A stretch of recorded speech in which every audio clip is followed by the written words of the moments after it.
experts to actually help in translation. That, for me, is an imperial function.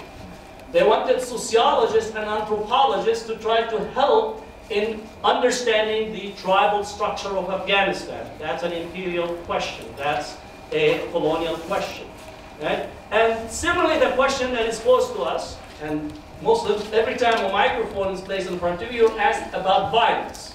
Right? What do you think about violence? Well, you know, I'm definitely against the violence that was committed against Native Americans. There was no justification for it. I'm against the violence that was committed against African Americans, about 30 to 100 million, definitely for sure. I'm definitely against the colonial project in Africa, in Asia, and Latin America, for sure. I'm against that violence. I'm against the violence of First World War, where, you know, about 60 million plus were decimated. I'm against World War II with the Holocaust that was committed. But I also could go back to the violence of the Inquisition, since we're living in here 1492, right? And therefore, when the question of violence is posed to you, it's actually to say that you are biologically inferior because your violence is not rationalized, while the violence that is committed by the civilized, by the colonial, is essentially justified and rationalized. If you think about the last 30 years, how many Muslims been killed in a very sophisticated, modernized way of elimination? You think of Iraq, both the Iraq-Iran war was in behalf of colonial project, 2.5 million.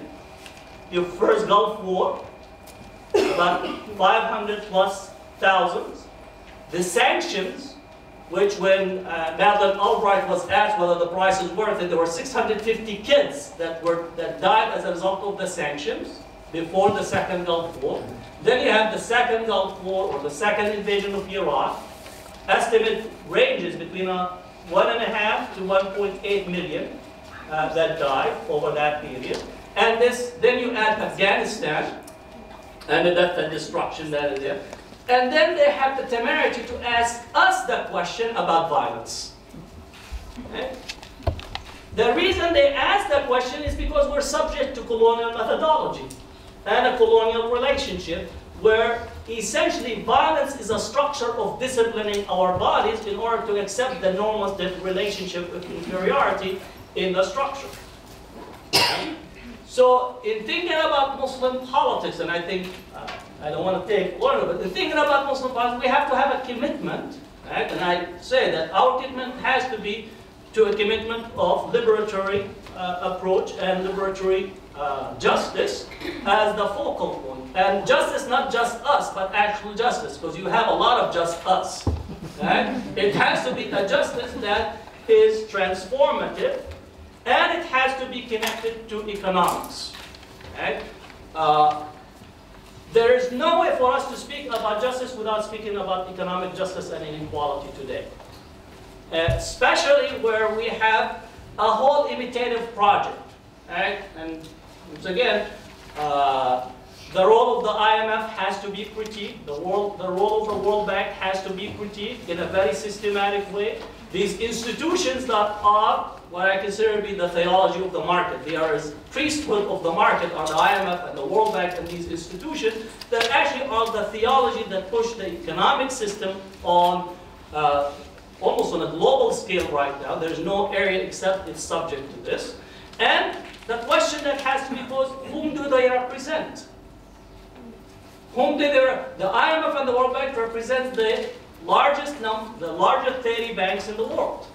And therefore, when they come to the countries, they come to represent the interests of the bank. They're not coming to represent the interests of the people. And that's why immediately they introduce austerity measures. Austerity measures remove, once again, privatize your enterprises. If you have a mine, you privatize the mine, has to be sold. The water system, you sell. The electric system, the phone system, all that is privatized to multinational corporations that are embedded with an elite that is handpicked and trained at some of the best and brightest universities that reproduce the system, and therefore that is one of the methods, privatization. Right? Second, removing price support. So they improve price support from basic commodities as well as energy sources. Removing support for education, removing support for healthcare. All those actually feed it. If you think of it from a basic dynamics, actually leads to the diminishment of the society over the long run, which is at the basis of structural inequality that is in the system today. So that critique has to be there. Muslim politics cannot be about just us and wanting to have our own version of Adam Smith. We just call him what you call Omar Smith.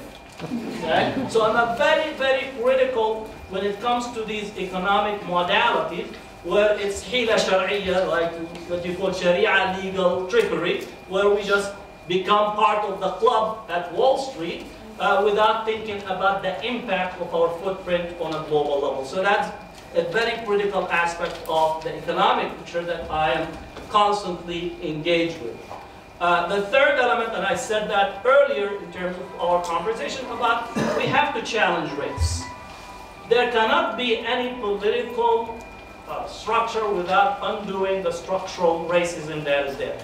We have a racial matrix, right? Anyone that operates in the globe knows that if you're white, you're right, you're in the top. There's a debate who's at the bottom, African Americans, Latinos, or some Muslims who joined the club post 9/11. Immediately they realize that they belong to the South and they're not in the country club. Okay? That racial structure has to be understood as part of the colonial epistemic process and have to be challenged, and has to be challenged in a very upfront way in order to change the dynamics that we have in both in our own societies but also at the global level, because racism is reproduced constantly across the board.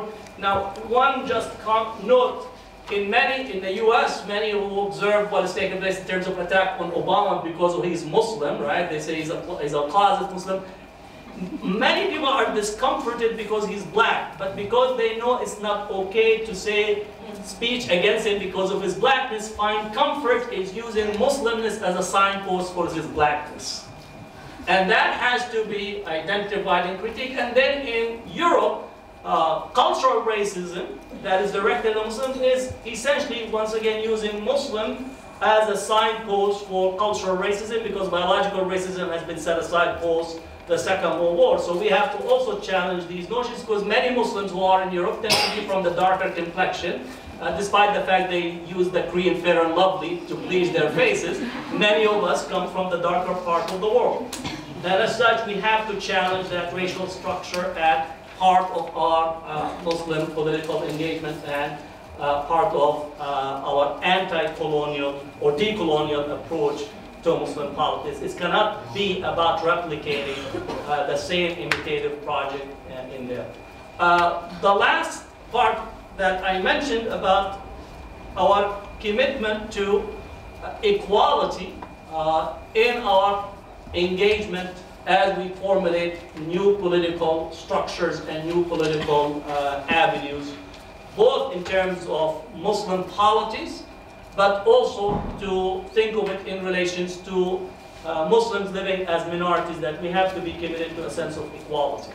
It's equality as a principle does not mean you guarantee the equality of outcome. The outcome is dependent on your engagement, but there has to be a principle of equality in engagement, and that equality has to be foremost in the structure in thinking about the political system that we have.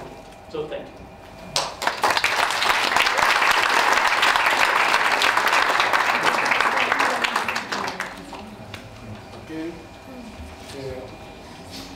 Thank you very much, Hatem. Our next speaker, Dr. Al-Shinkiri, is Professor of Political Ethics at the Center for Islamic Legislation and Ethics.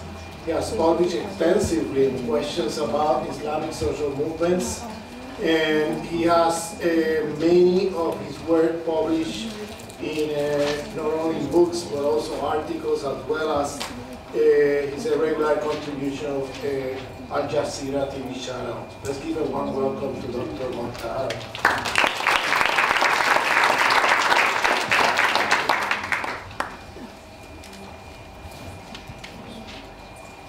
I'll be very short at this time.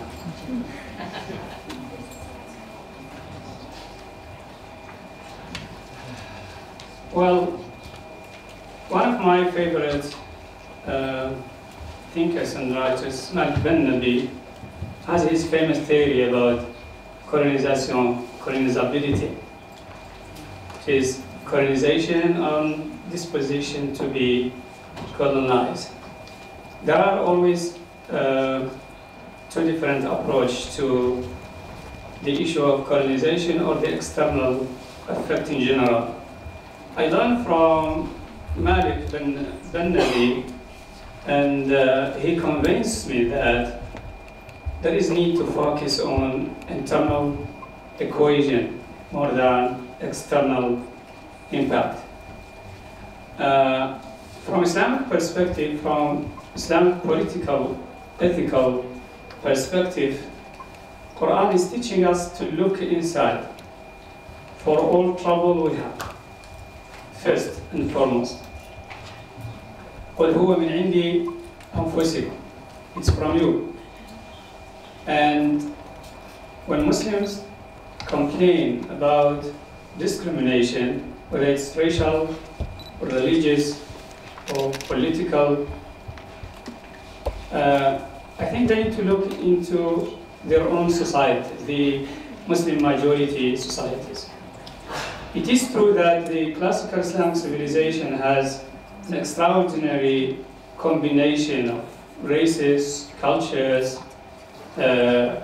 religions, but to be proud of the past can lead also to be ashamed of the present. So when you feel that your forefathers were more advanced in terms of humanistic and moral values than others in the past, and then you look at your present compared with other societies, I think it's not comfortable.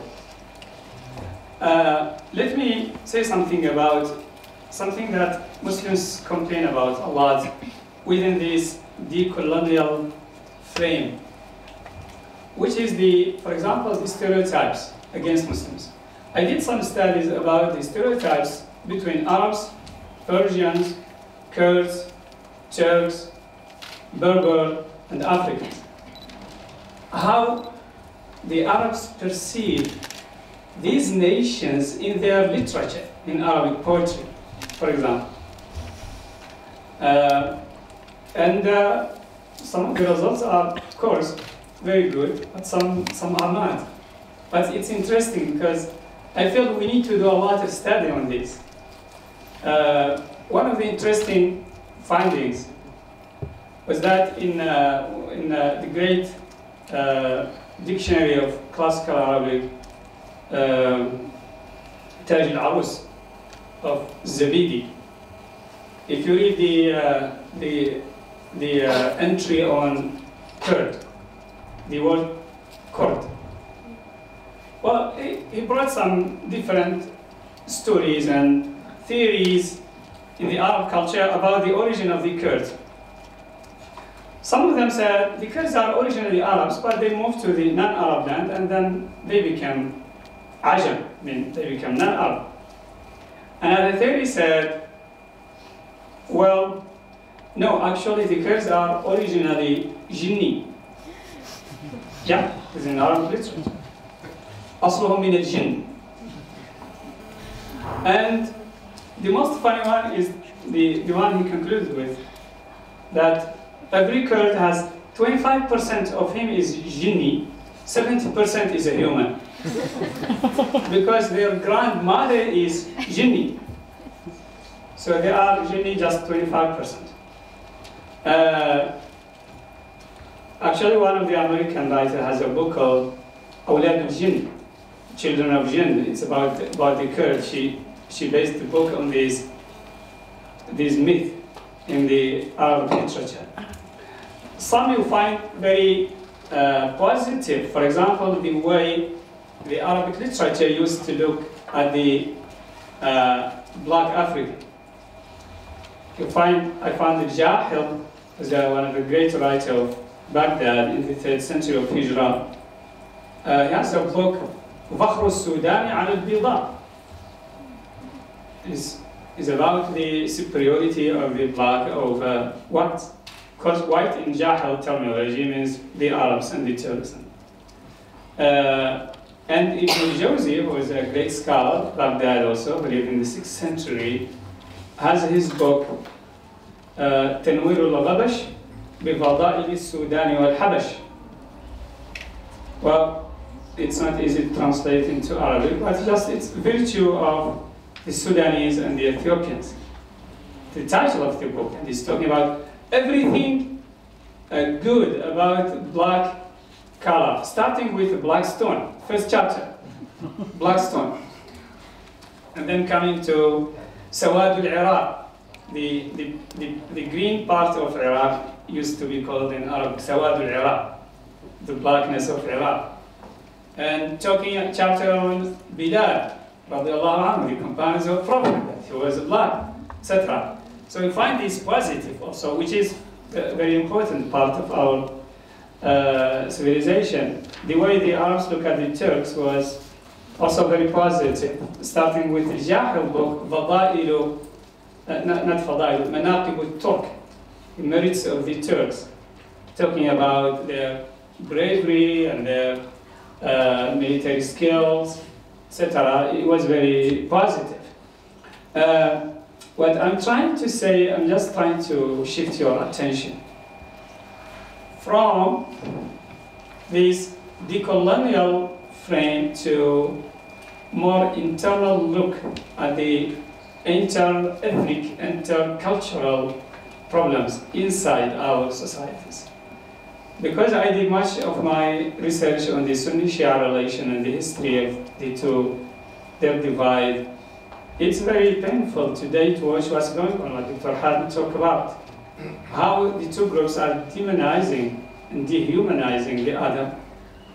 While we are talking about something much less relevant and less important in the American media or British media or French media about Muslims or about Arabs.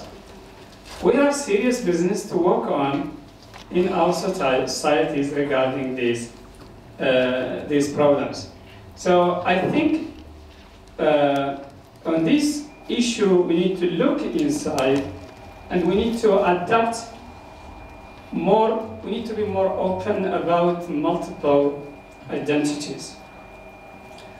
The human being is not a unidimensional creature. The unidimensional man is not the perfect man. Dr. Tarek today mentioned the name of Marcuse, right? Who has a book, The Unidimensional Man. So the unidimensional man is not really the good man in Islamic perspective. We are a very complex creature.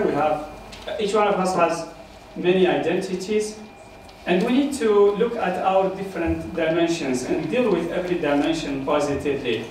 As an Arab, you have your identity. As a Muslim, you have your identity. As Moroccan or Egyptian or Canadian or French, you have your identity. As a Muslim, you have your... These are all your identities. You don't have one.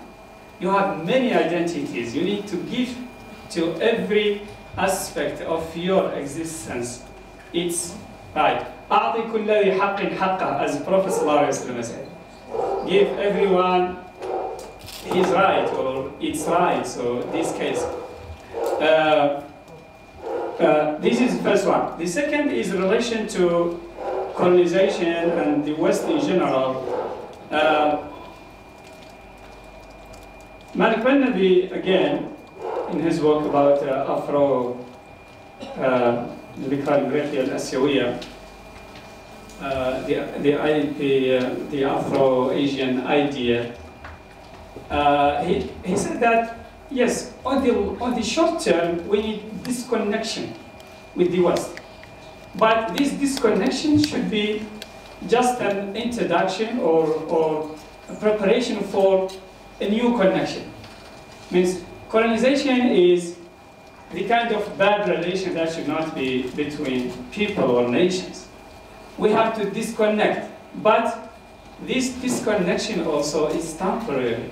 There is no option but to reconnect again. And I think colonialism had ended a long time ago, and all of the influence that was, yes, of course, there are some influence of Western powers in our countries, in many other countries, but that is not the most crucial and critical factor. Our own weaknesses, structural or moral, social or political, are the one that we need to work on again. And we cannot separate ourselves from the rest of humanity. With all my due respect to Edward Said, which wrote a paper about him, and Bernard Lewis, titled Orientalism and Occidentalism, Edward Said versus Bernard Lewis, a few years ago. With all my respect to Edward Said, and I admire him a lot, but I feel that this tendency of distancing Muslims and distancing Arabs from the rest of humanity is not healthy at all. And also, if it was good or necessary in the time of war of liberation, like for example during the Algerian Revolution and War of Revolution, liberation, it's no more. We are a lot of things that happen after that. Algerians were fighting France to refuse French nationality. Many of them are trying to be French citizens today. Many of them actually are French citizens today. And same thing can be said about many other Muslims in other countries. So I think we need to update a little bit our views on this. Thank you very much.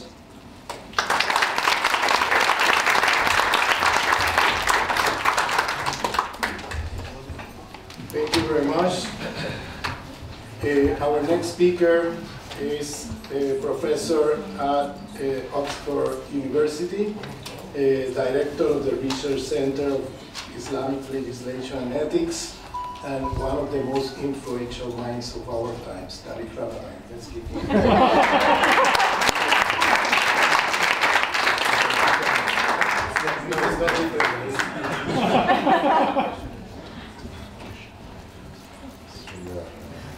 Thank you.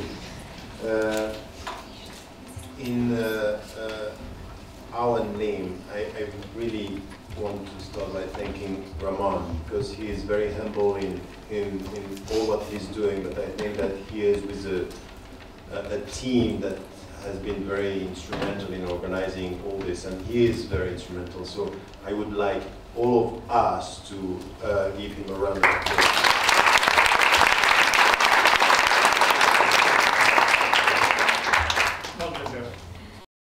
And all the team from Dr. Hadim is also involved, and many others here. And this is because of their presence and what they have been doing over the last few years here, that we are able, as CAI, the Center for Islamic Legislation and Ethics, to be here and to participate in these discussions. Just to go straight, because I think that the most important part of this panel and this evening is very much your questions.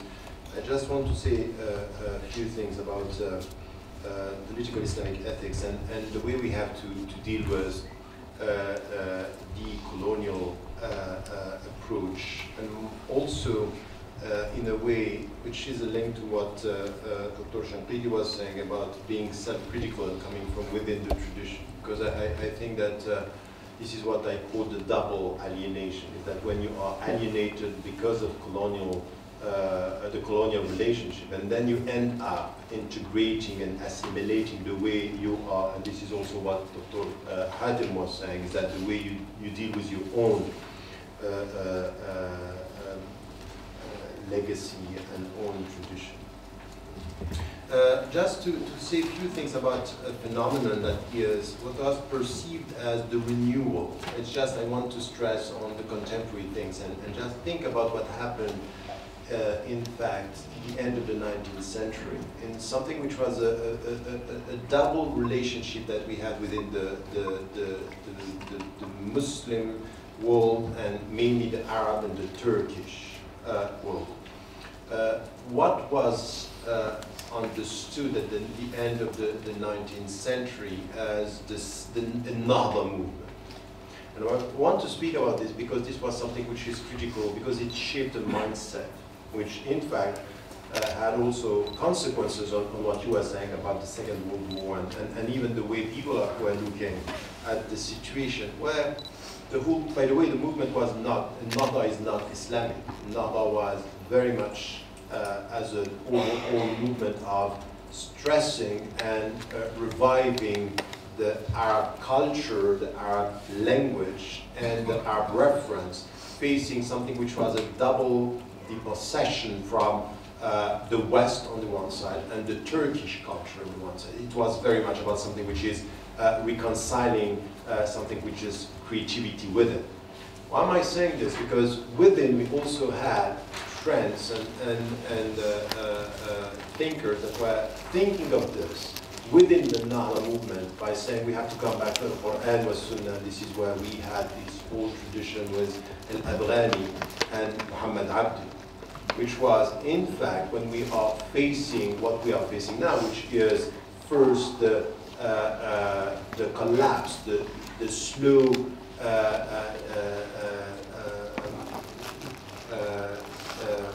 segregation of the Turkish Empire, the Ottoman Empire, and the fact that at the same time it was they were facing the reality of colonial powers and the British and the French and all the discourse about there is only one way for us to go beyond this, is to reconcile ourselves with our values, with our... So there is something which is the way we deal with colonial power, the way we deal with this kind of alienation is reconciling ourselves with our own tradition. And this is what we find in Al-Abrani, what we find in Muhammad Abdi.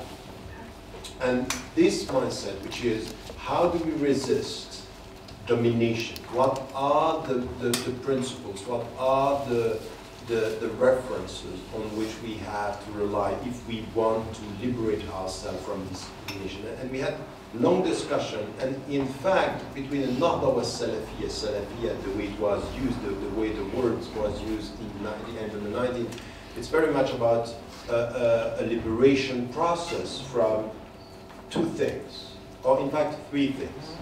It was deeply understood that it was a cultural liberation, that they were facing cultural domination. The second, of course, first was the political, but the political also connected to the cultural, even for Arabs to feel that they were under the authority of the Turkish culture. And once again, this means that this is where the British started to work by saying and pushing the Arabs to come back to their culture versus the Turkish culture, which also means something which is, it's not enough to speak about Islamic principles, because race is also, or cultures is also at work within the Muslim world.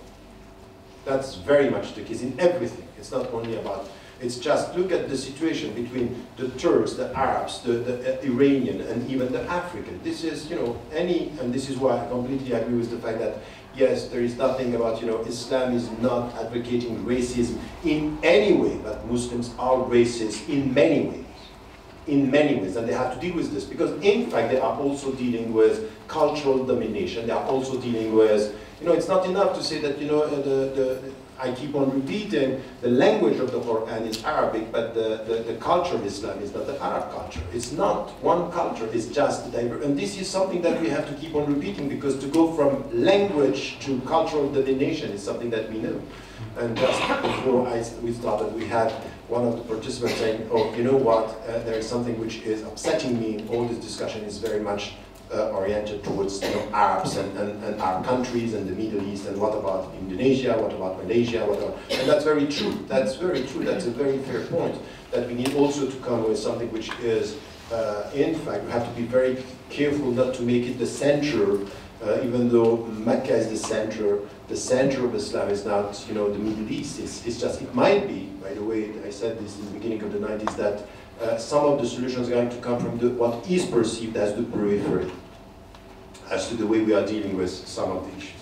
Having said that, now, I think that we need to get this as a mindset that is still there, and it works within the Islamic tradition, within the way Muslims today are dealing with power, are dealing with political power, and dealing with governments, crossing the board.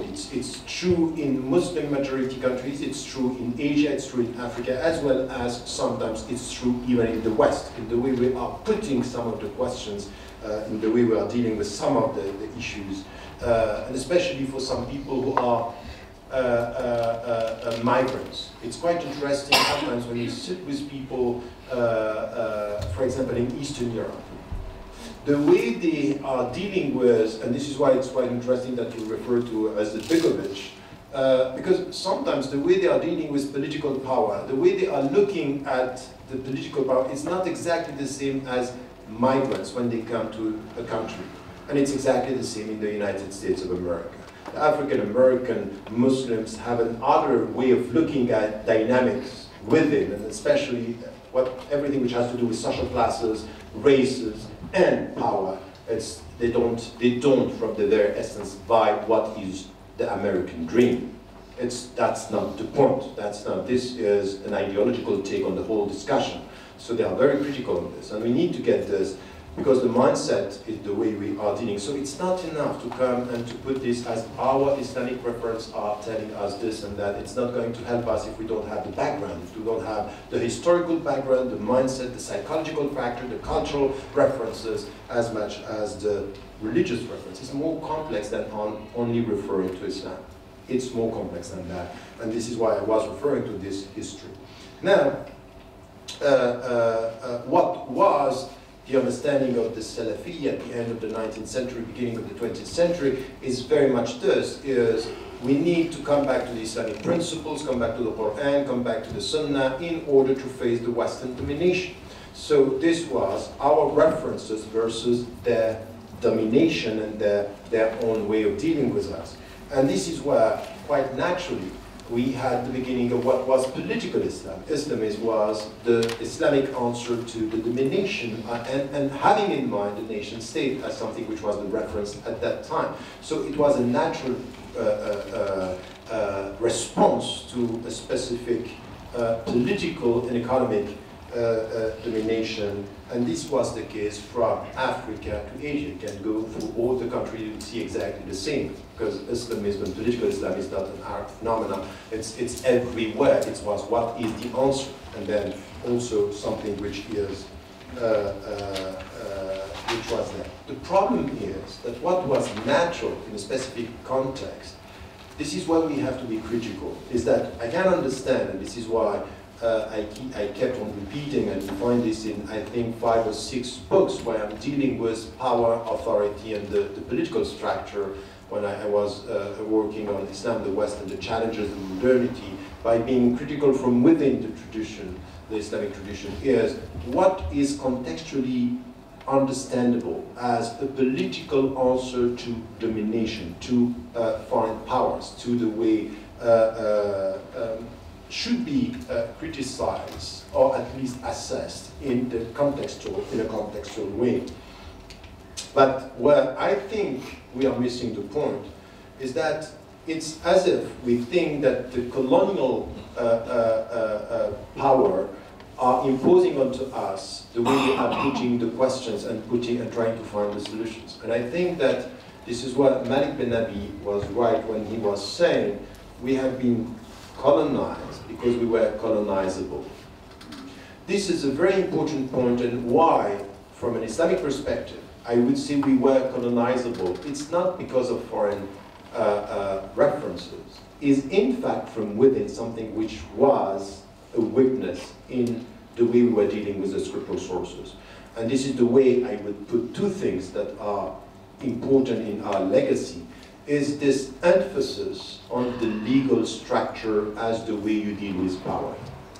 It's as if al-halal or haram, it's all about, if you define the legal framework, you're going to construct your identity and being able to promote something which is specific.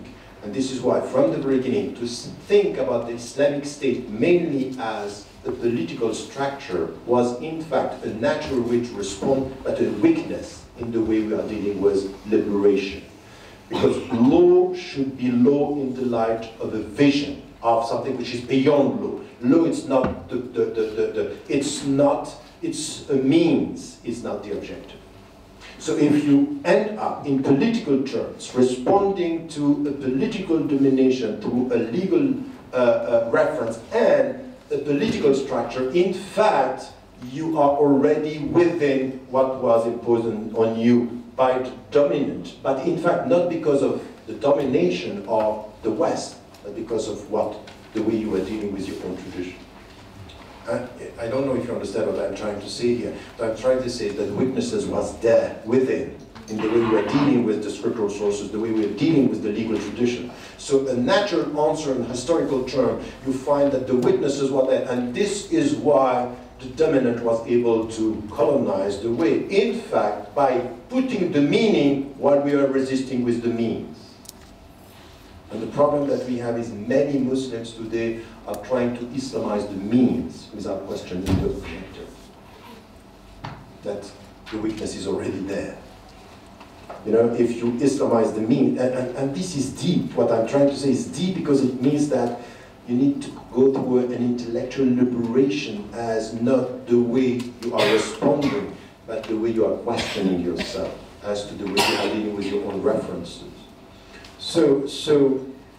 And this is why I think that the problem is if you end up not questioning the objectives of the dominant, you respond and you are trying to catch up, you are trying to adapt, you are trying to get to it, which is exactly what we had in anything. Look at everything which is labeled Islamic.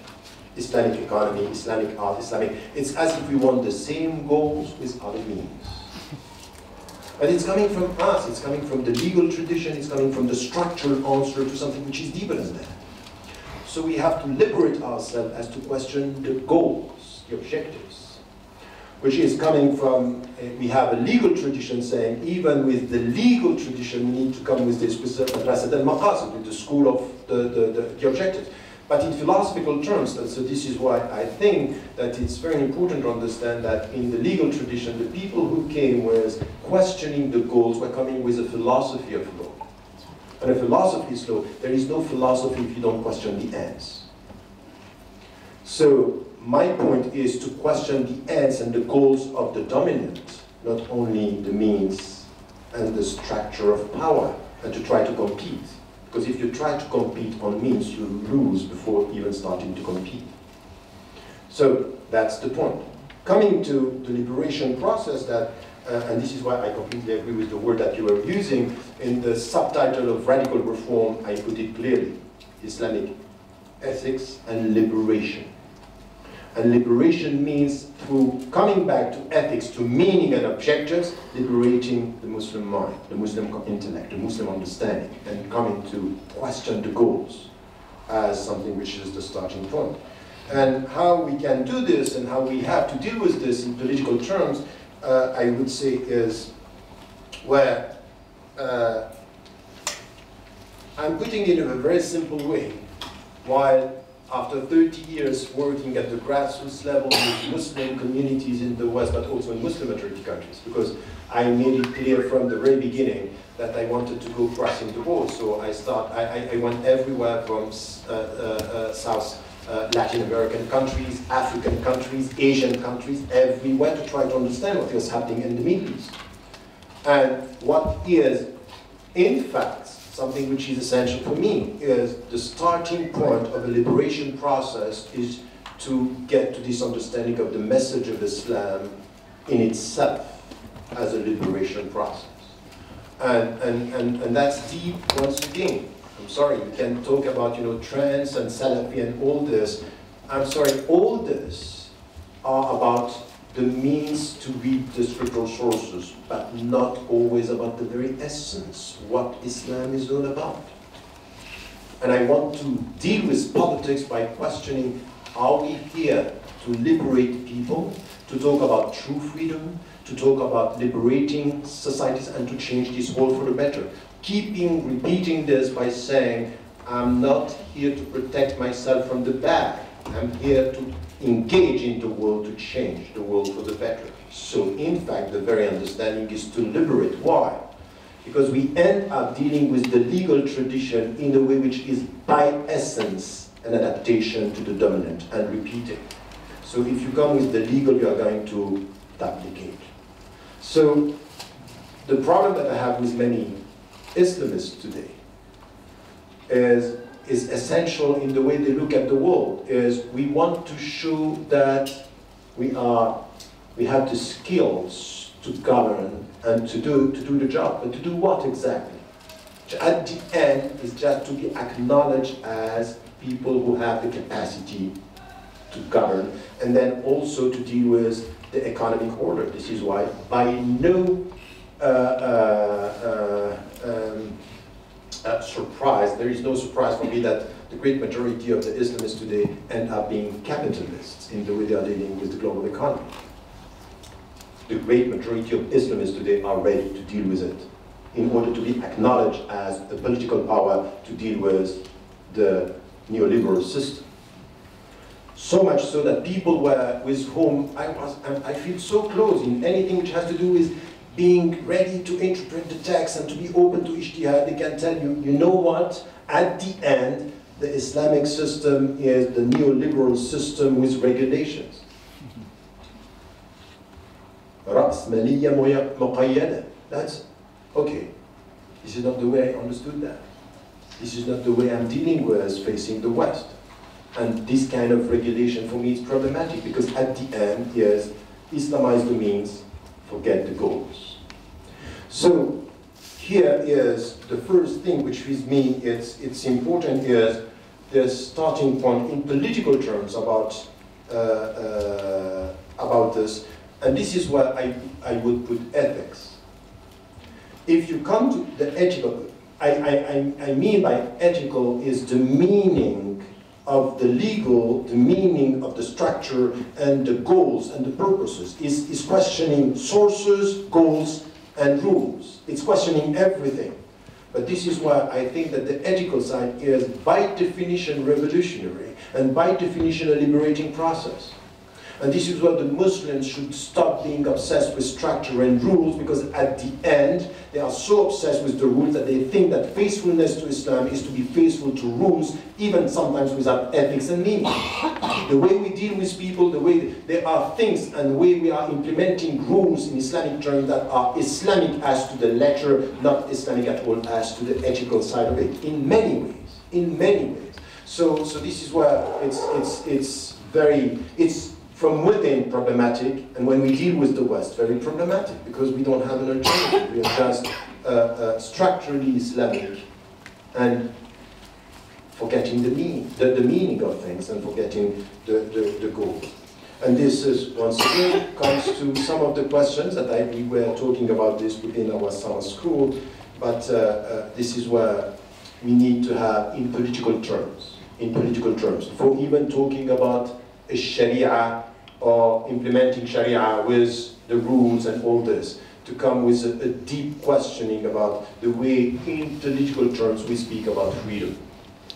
We speak about education, autonomy, and equality and justice, as it was said, in the light of something which is essential for me, the very essence of the Islamic message. And you know, it's not spiritual, it's very demanding. It's very demanding. For years, I was saying Islam is all about justice, and when I was writing the seerah of the Prophet, I changed my mind, said that's not true. The very end of Islam is peace. All its conditions. Justice is one of them. But peace, it's struggling for peace means that let us talk about the conditions of peace. When it comes to your freedom, when it comes to your autonomy, when it comes to you as a subject, when it comes to equality, when it comes to anything which has to do with within the society. Why am I saying this? Because there is a connection between peace and well-being, which is essentially in the legal tradition with maslahat al-nas. It's not only interest, it's wrong. I think that we are translating in legal terms maslaha as something which is the public interest is deeper than that. It's what can provide you with some peace in the way you deal with that. But in itself, and this is why when it comes to all the discussion that we have about the GDP and everything, I'm quite interested by the Bhutan saying we might have to come with assessing happiness as a way we deal with development. But why is it that the Muslims are not coming with this? It's as this is not a parameter. It's not we don't deal with this. I think it's wrong. I think that this is not the way we have to deal with all the values that we are talking about. So coming to this, it's also what I call a liberating process.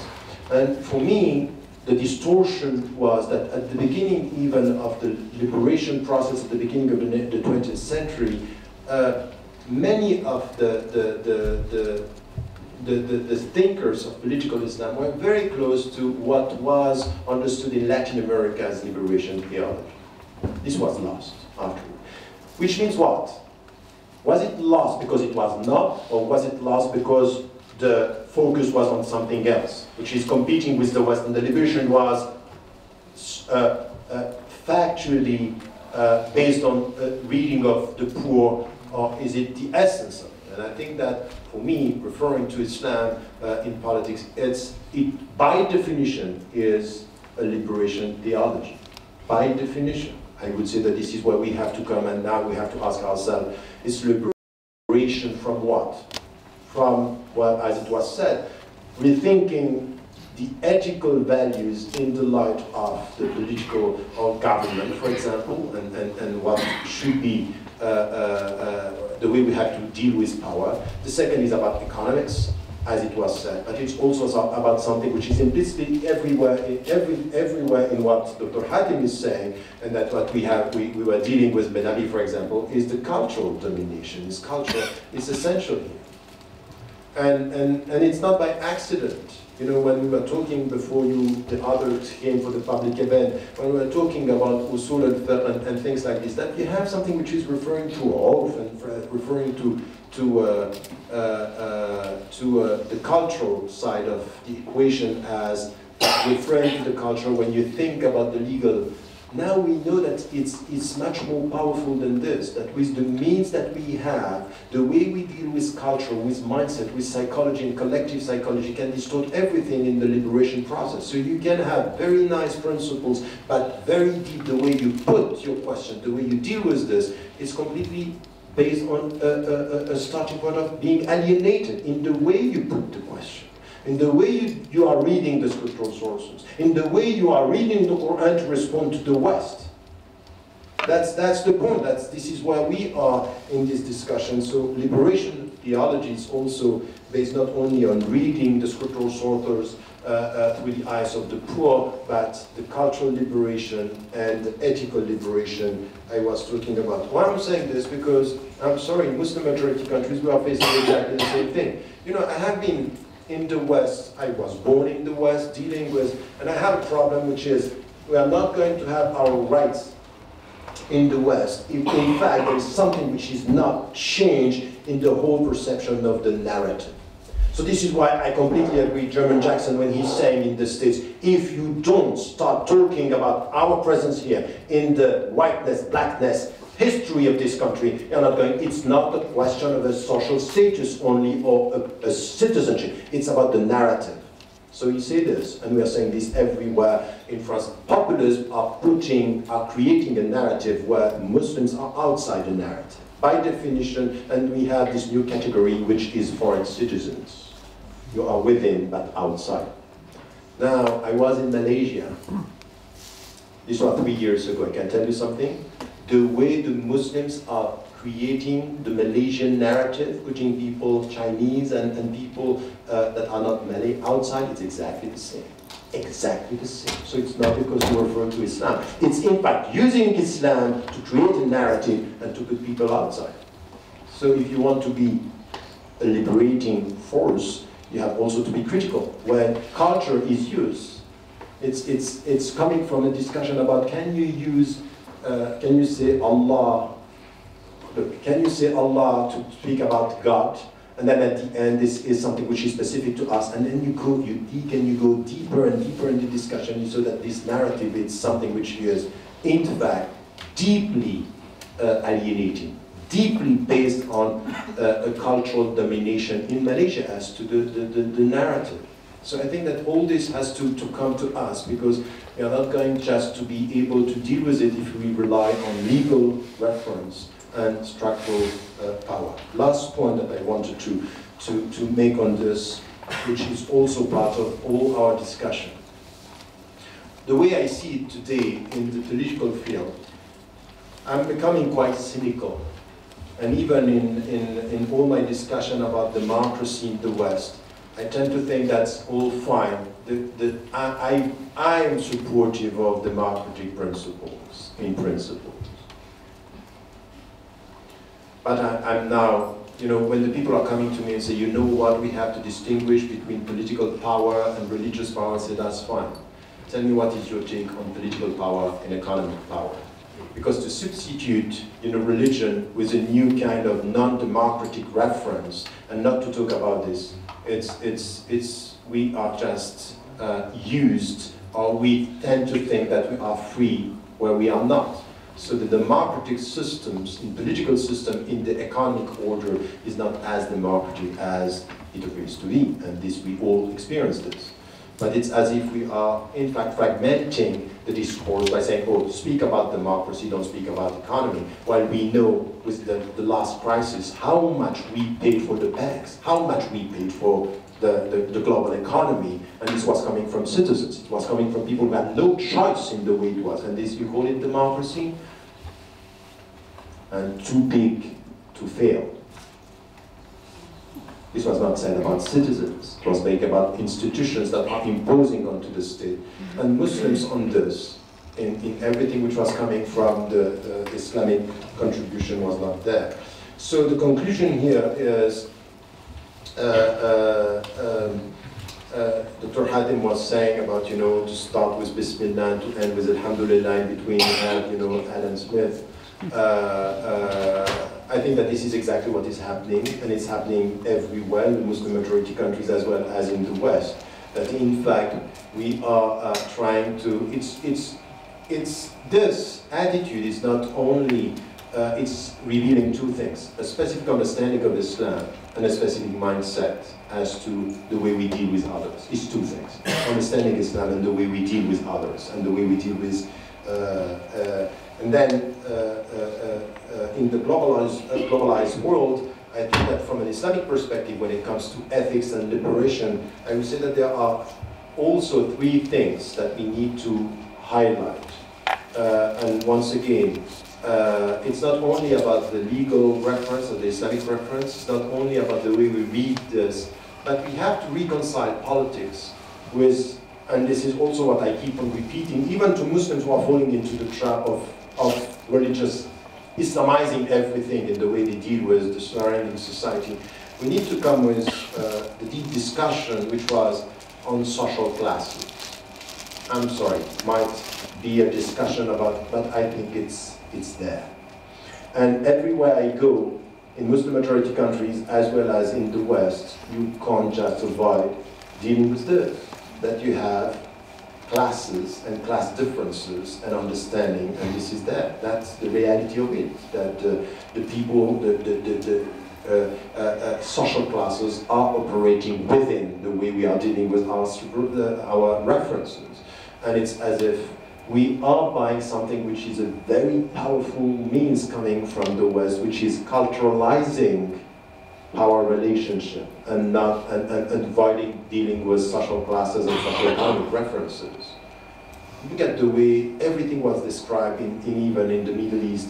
You know, the uprisings were coming was, you know, it was all about freedom and justice. No, it was not about freedom and justice. It was about social justice first.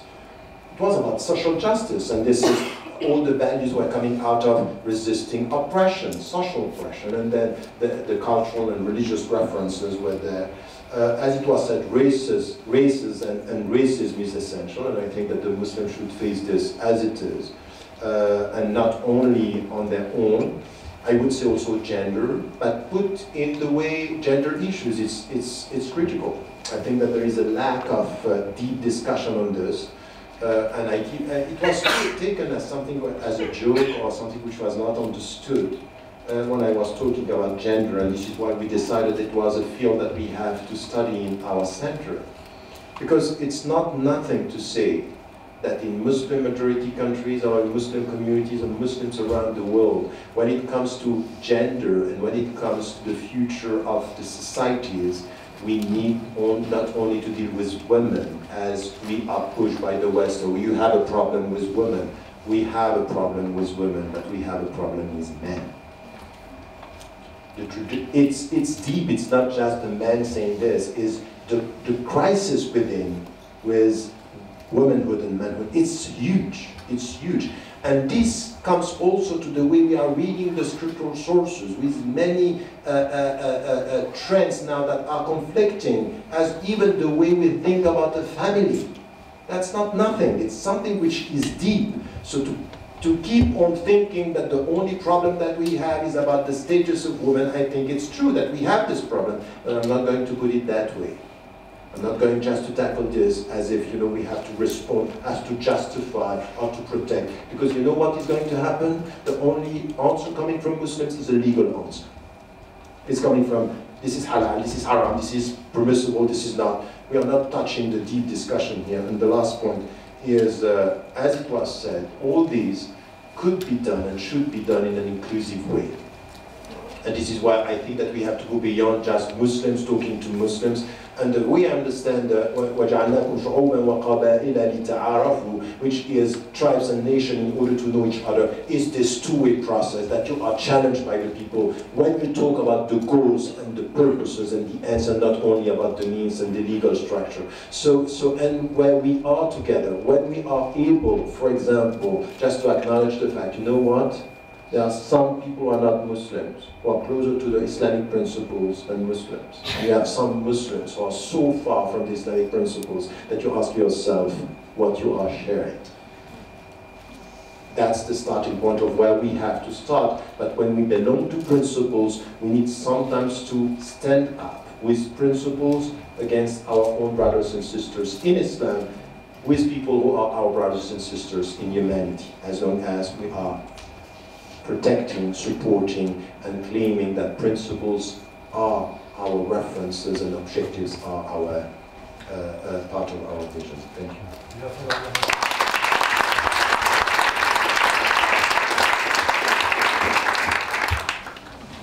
Okay, we have space here for a few minutes, I mean at least 10-15 minutes. For questions and discussion. So let's open the floor for that. Okay, why don't we, well, let's go. I have a question for you. So when you, from what I understood, you're critiquing that De-Colonial perspective. And you talked about, I wanted to challenge you that we have what it was in, and then also that colonialism was a long time ago. But I come from the Caribbean, and we've been there for a long time as Muslims.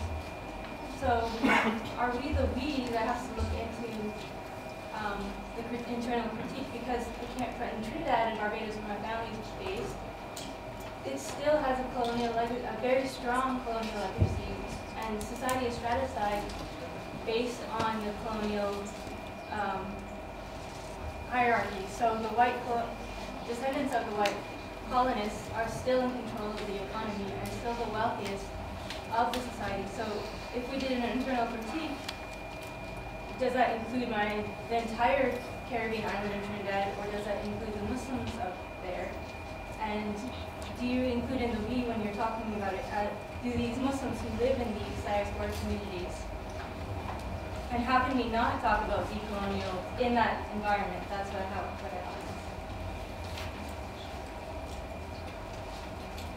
Okay, this is addressed to Dr. Shukati.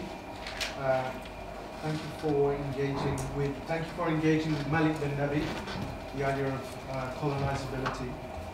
But I think the way you set up the intersectional decolonial thinking with Malik bin Nabi's idea of colonizability is problematic, insofar as the way race seems implicitly being addressed by your narrative is transhistorical. So you gave examples in the Islamic hate world of nuanced takes in poetry and other kind of prose and other discourses, sometimes talking positively about Kurds and Turks and other people, and sometimes talking derogatively. But I think it's really important to appreciate the distinction between, even if we want to talk about it in proto-racist terms, it wasn't a binary system of classification. It wasn't global and it wasn't hegemonic. So it was nuanced. And that needs to be contrasted with the kind of systemic and structural racism that really kicks off around the end of the 15th century, 1492 being the sort of big bang of race, if you like. And that's a completely different formation because, to invoke Fanon, at that point you create a zone of being and a zone of non-being. It's a binary system which effectively creates a colonial matrix of power. So I think using this term racism and applying it internally and externally and talking about conditions of colonizability and trying to position that as a counterpoint to decoloniality is inflation. It's a trans-historical mistake. I'm kind of figuring out how to reconfigure my question. Come up here. So firstly, thank you, Salam Alaikum, for the presentation to the panel. I have to work through this question because I have to reconfigure. My brother Mustafa kind of took a piece of what I was going to say. I have a question related to language, and it's a bit difficult because I think what you mentioned, Professor Ramadan, about dominating notions and dominating notions of language. So it may seem silly when I ask this, but what is Islam? What do we mean when we say Islam? Because I think a lot of Muslims get caught up in worshiping Islam when they should be worshiping Allah. And we had some discussions, I'm coming from the Critical Muslim Studies conference. We had some discussions about dominating forms of discourses in language last week with Professor Salman Syed. So I have a kind of question related to how this term Islam has been reified within modernized context in this last century. It's difficult because our knowledges and ways of speaking and being have been so fragmented. We look at them in terms of double consciousness, and it's difficult because we think that we can't have multiple identities, like we said. I'm sorry, Sheikh. Muhammad Shumkit. Sheikh, it's okay. I'm not sure. So I guess my question to the panel is, how can we, because this term Islam, if you define the religion of Islam, because we understand religion comes from a very westernized, secular, and in some cases atheist, privatized, individualized context. I don't think it has to be that way. But if we can redefine Islam, the religion of Islam, to be a way of life for Muslims, in relation to what we're talking about right now, with Muslim politics of decolonization and also liberation, how can we basically have a relationship that is, it's Muslims in this decolonial practice of politics towards Allah, and not necessarily Muslims worshiping Islam to gain nearness. It's a bit difficult to ask. Yeah, I had another. I think the point is taken. The point is taken. Next, over here, who else wants to intervene? Yes, on the back. Hello, my name is Brittany Wire, I'm a student at UC Berkeley. I just wanted to first, I really appreciate this space because I know for myself as someone from America and who's a black woman, I'm never exposed to any of this. So one thing I really want to reiterate, and I guess what was a highlight for me in this conversation, was the parallels between Chicano politics, black politics, and Muslim politics is something that I've never really understood until I came here and said, oh wow, we have a lot of things in common. So one thing that's very important and I'm sure we're all from different parts of the world, is to take this knowledge and go back with community building and cross-cultural alliances and figuring out, you know, what can we do with these issues, because we're all struggling in different ways and we're divided in different ways because of our culture.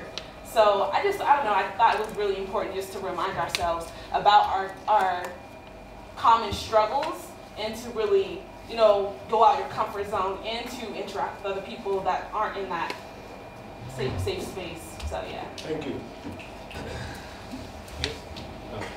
I have a question for Dr. Hatim Baizian. You mentioned Muslims serving as imperial functionaries, sort of being co-opted by the state, and particularly, I think this is a concern for us students who are looking to go work in academia. What I wanted to ask was, and also this morning, Noah Feldman was mentioned and his involvement in the drafting of the Constitution of Iraq.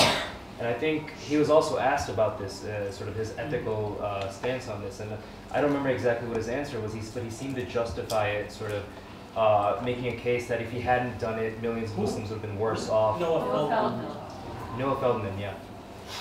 So what I wanted to ask was, I mean, he seems to have found a way to justify that. And I wanted to ask what you thought of not just that particular case, but also if there are any ethical guidelines. How do we know when we're being co-opted by the state? How do we know when we're actually in a position to help a situation from getting worse? So are there guidelines, and what, you know, sort of how should we think about this?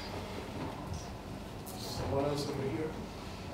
Yeah, just I wanted to know what are the Islamic political ethics, and are they different from universal or common, or is there something specific to the Islamic ethics or politics ethics?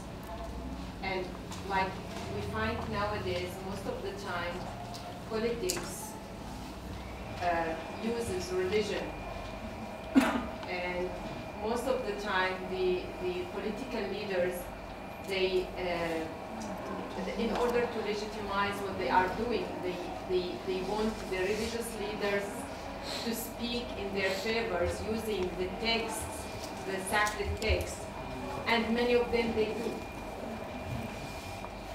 Any other question or comment?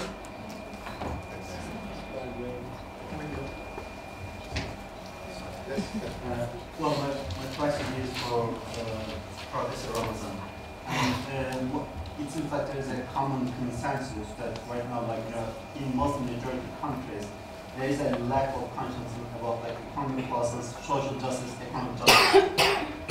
But I think one of the reasons for that is that it has like with the history of the last century or last 2 centuries with the creation of modern states in the Islamic world. So you have like on the one hand, like the secular class, economic privileges, and all those like overlapping with each other, but also like the Muslim identity, the Islamic section or the Muslim section, and underclass and blah blah, also like overlap at the same time.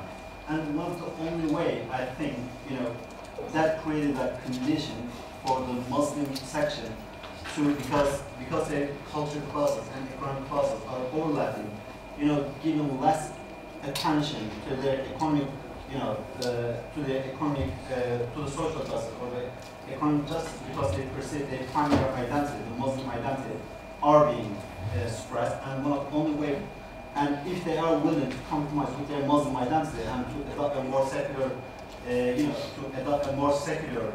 identity, there would be like ways for them, like in social economic ladder to climb to the top.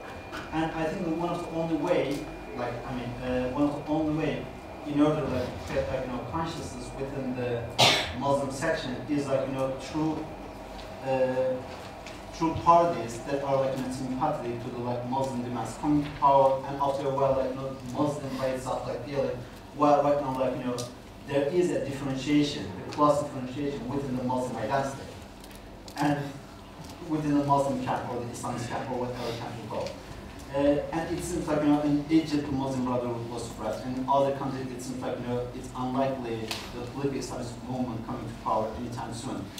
What do you think that there would be a mean or a mechanism to create this consciousness, class consciousness, which is not giving a secondary role, to the culture cultural clusters. So do you think like there would be a mean and a way to create like this consciousness, the consciousness among the Islamist camp without them, without them prioritizing to come to power in order to reach this goal?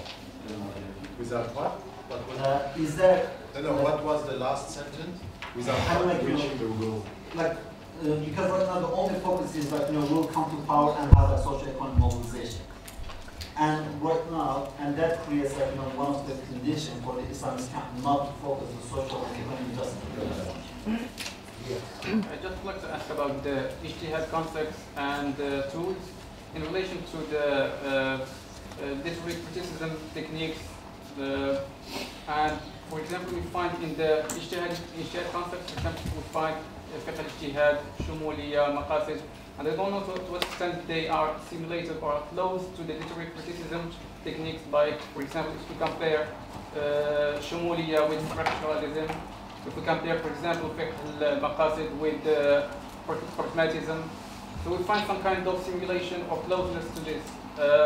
And I don't know if we have to combine the two, or maybe we have to use one necessarily, or something like the paradigms of each one, and how we can make some kind of concessions of technical or linguistically use these concepts.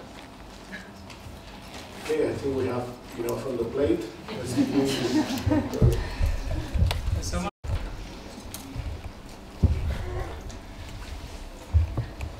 Well, I want to go back to this issue of looking inside. And again, to Malik Ben-Nabi, who didn't talk about it only in political terms, but also in cultural terms.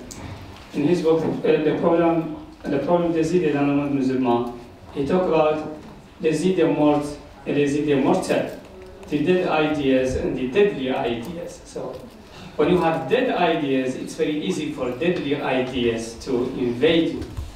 So when you are also in this situation of colonizability, it's very easy to be colonized. So it's very important from ethical Islamic point of view, and also I think strategic and the human, just to consolidate your own system of immunity first.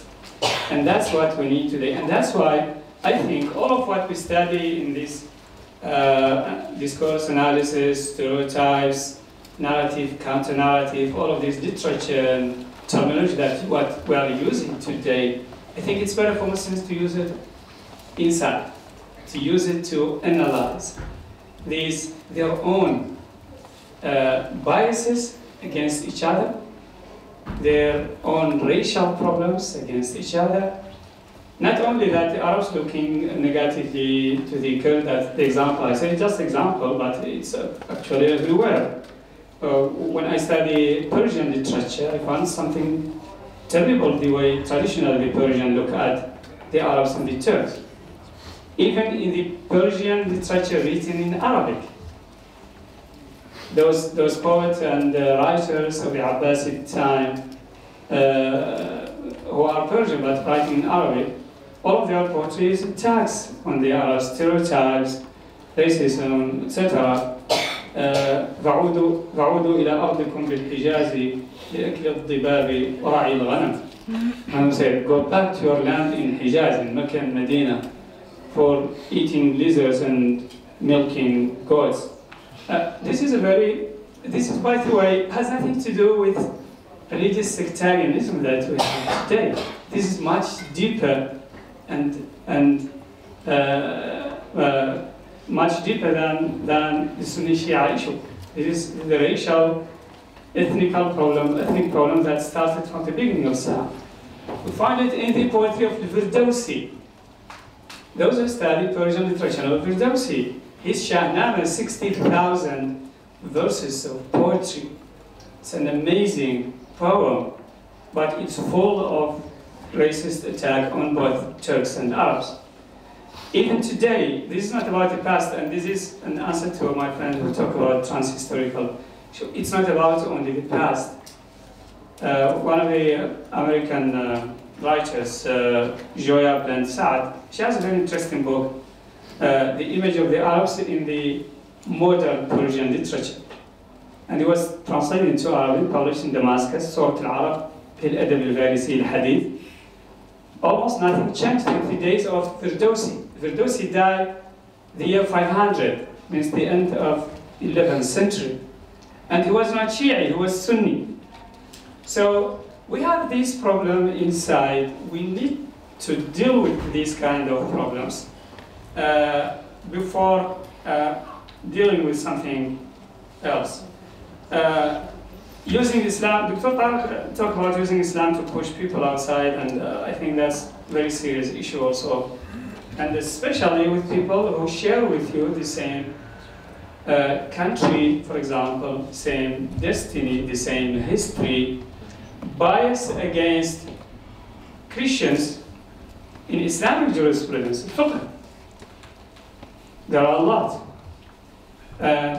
It's enough to say that 3 of the school of fiqh, madhahib, said that if a Muslim kills deliberately Christian or a Jew, he should not be killed. He just pay blood money, but he should not be killed.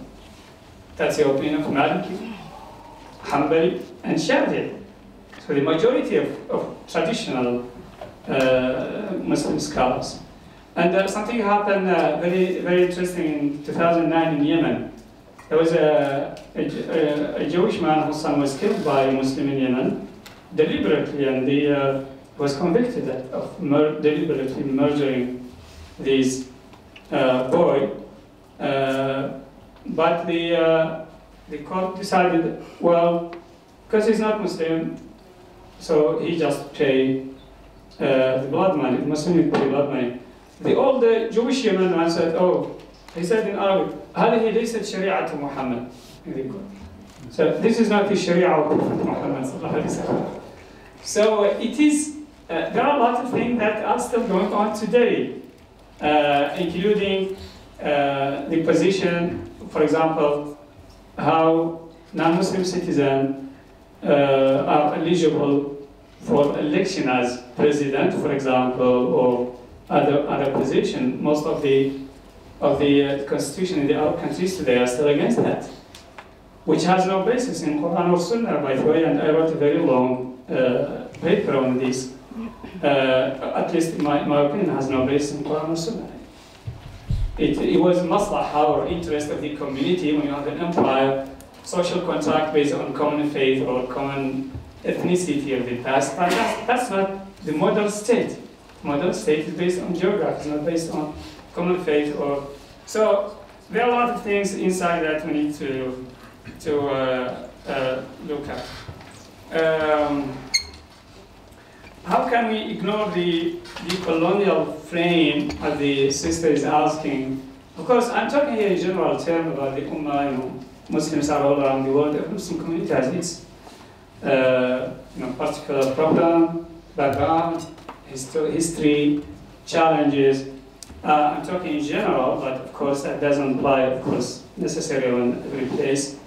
And Muslims in the Caribbean, or people of Caribbean in general, they have their own history and challenges that might not necessarily be the same in other places. So the respect of that particularity is very important. Yes, the trans-historical issue, the racism of the past was not global, maybe, but nothing was global at the time.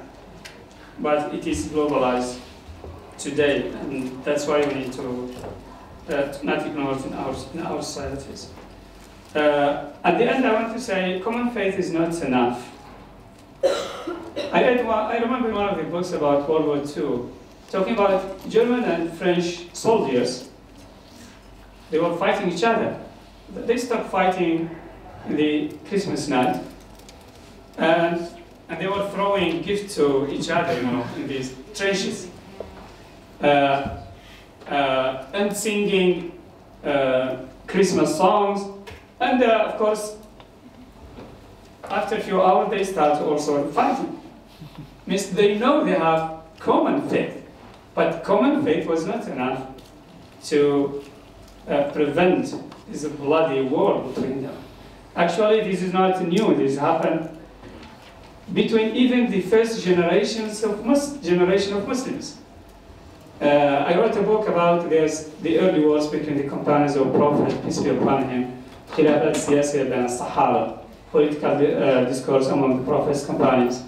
One night, not one night, but what happened even on a regular basis is that they are fighting in the daytime. At night they gather their people who died, and they pray janazah together on them, and everybody go to his army, and in the morning they start fighting us. So they are praying salat al-janazah together. When they're dead, in the morning they are killing more also of each other. So we have common faith, but that is not enough to have this kind of brotherhood and solidarity in practice, unless we face the prejudice, the racism, the problem we have between us today, whether between Sunni and Shia, between Persian and Arabs, between Turks and Arabs, between Kurds and Arabs, between Amazigh and between all kinds of Muslim societies and communities. I think that should be the priority without neglecting the issue of de-colonial frame for those who want to work on that. Thank you very much.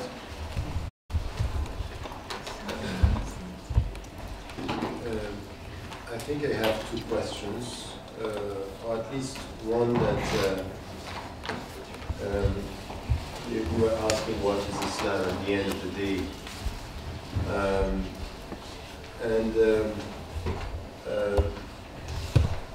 And this statement that we have to avoid worshipping Islam and worshipping God only. I understand this, but I also want to have a deeper discussion on what does it mean. When does worship start? In the mind of the people who are saying, well, we have to avoid, talking too much about Islam as a religion. I would say that it's even not a way of life. I was born and raised by parents that were telling me it's a way of life. I think it's right, but it's not enough. Before being a way of life is a concept of death and life. Concept of death first. And this is الذي خلق الموت والحياة ليبلوكم أيكم أحسن عملا. الموت والحياة, the concept of death, it's the very essence of a concept of death and life based on one essential thing, which is tawheed, which is the meaning of worshipping Allah, God alone. But this is shaping a concept of death, which in the fact, tell me what you think about death, and we know how you deal with life. And this essence is then you have a way of life based in, or that it's built on the light of this, and then it's not enough. With the concept of death and life, you have a way of life based on things that are essential to define Islam.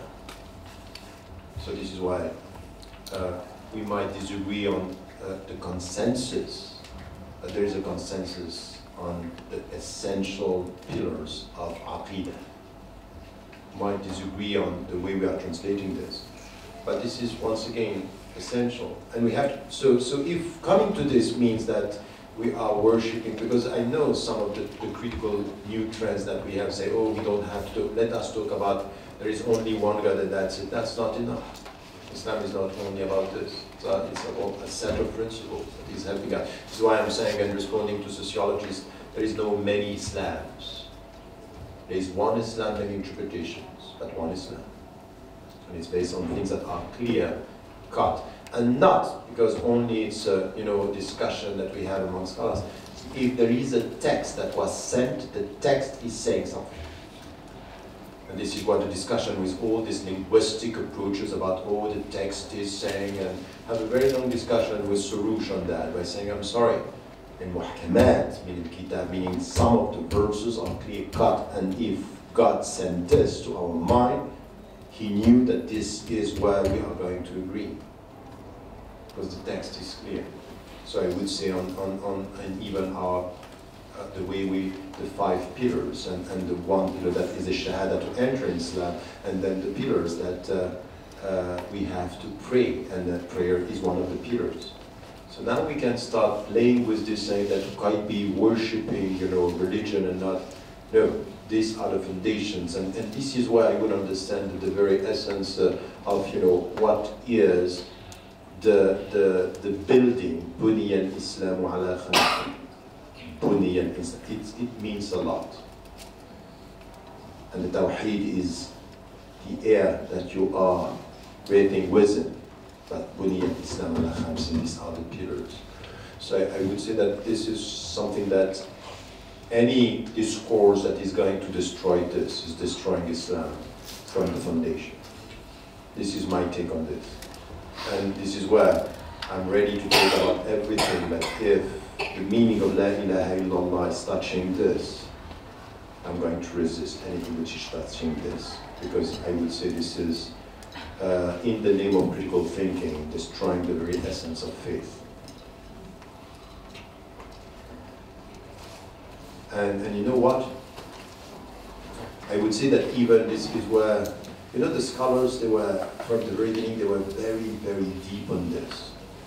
Even when they were dealing with al-hukm, trying to get the illah, the raison d'etre, or al-hikmah, or al-maqsad, or all this. Sometimes it was quite clear that there is no reason for this. And the reason there is no reason is the reason. Which is a way you talk to intelligence, the way you talk to Sami'ana wa ata'na. And I'm sorry, winning it or not, 21st century, Sami'ana wa ata'na means something. This is Islam. Sami'ana wa ata'na. We heard and we obey. So anyone who is telling me this is in contradiction with freedom, say, no, no, no. This is freedom. It's the way you deal with him. But it depends how you define freedom now. So in fact, this is a point that I'm making coming to your question about, are there things that are specific in Islamic ethics when it comes to politics? This is the question that you have.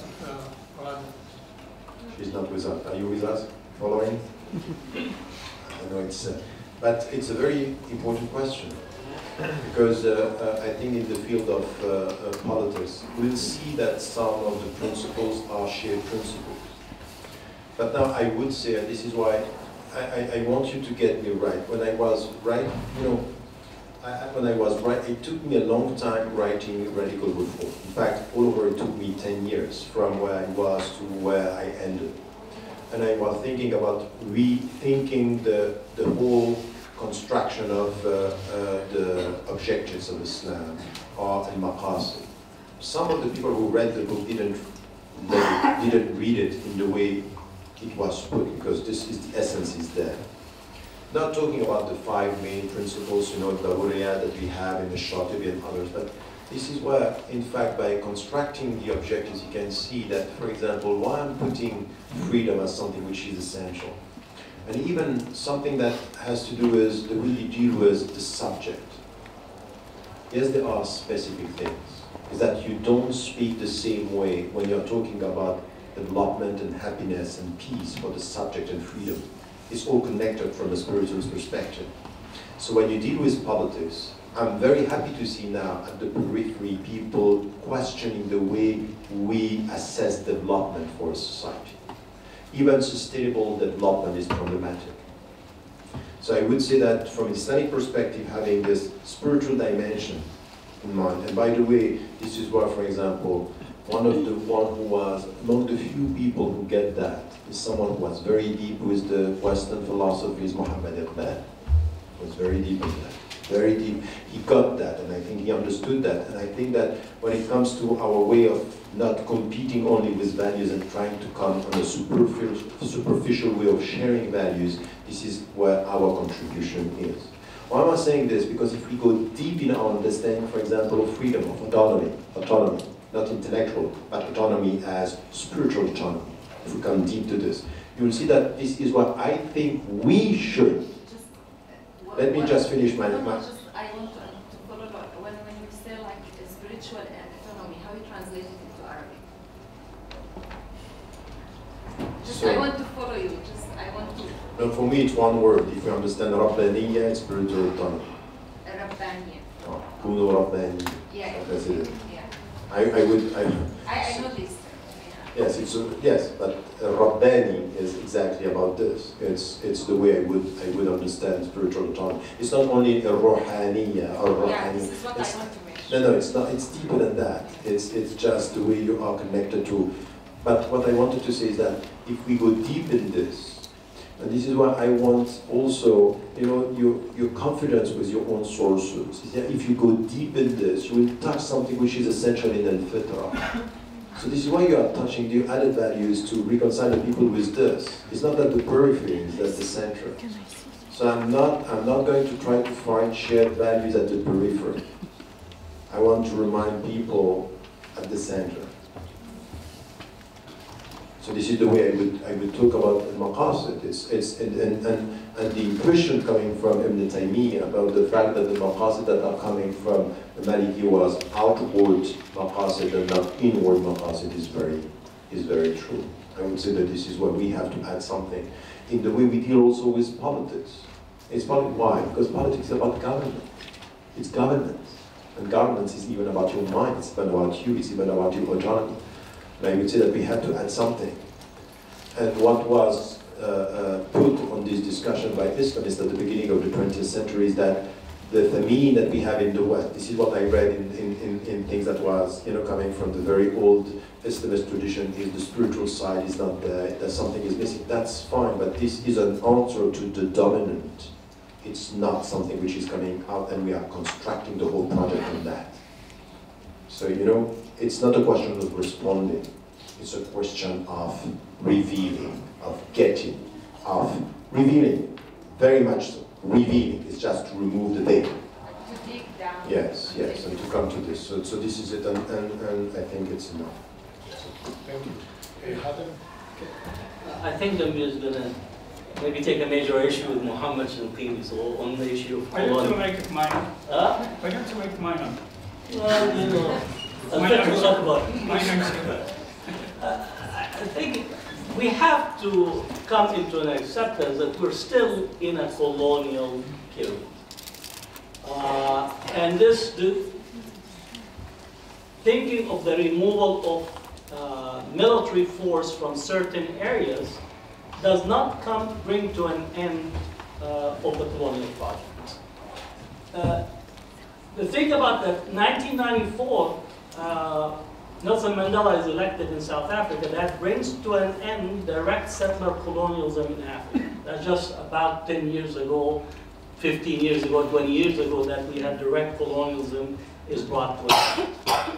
I know in certain corners Palestine is not occupied, but it's a settler colonial project. And it sits at the center and intersectionalities of considerable aspects of the crisis in Palestine.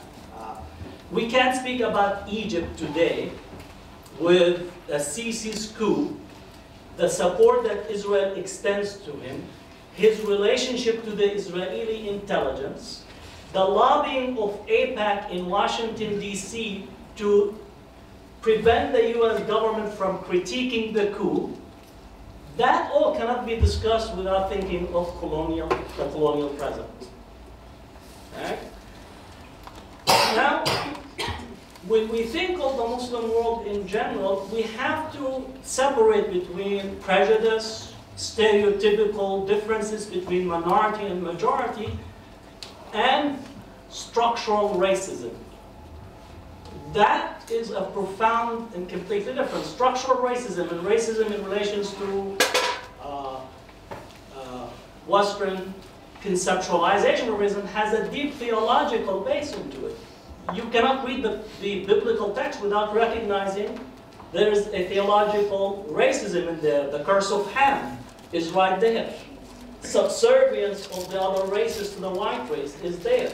And then it becomes post-1492 wedded into modes of production. And that informs this modern project for the past 500 years.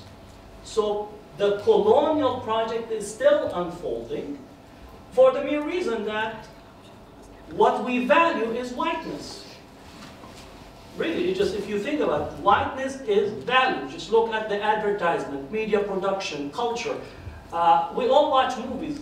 How many African American lead actors are there? Yes, you could say Denzel Washington, Will Smith, Samuel Jackson. You basically come into 5, possibly what you call, maybe you could get to 2 hands, and that's it. Most African Americans in media production are in secondary roles. And for the most part in Hollywood, they've been acting as the villain, the thief, or the other part, which is the dancer, yeah? Or also the athlete in colleges today. Because I tell you, in Berkeley, I could admit any African American if he could dunk a basketball, runs in the court, right? There's admission by exception for athletes, but I cannot get an African American who wants to study math. We don't have affirmative action. It's been eliminated because, right, admission by exception. But if you're a white person that donates a lot to the university, you have admission by exception. Right? So that is part and parcel when we speak about racism, we speak about the link to modes of production and critical race theory. We have to understand that that is part and parcel of how our world that is today, not in the past, is still functioning. Right?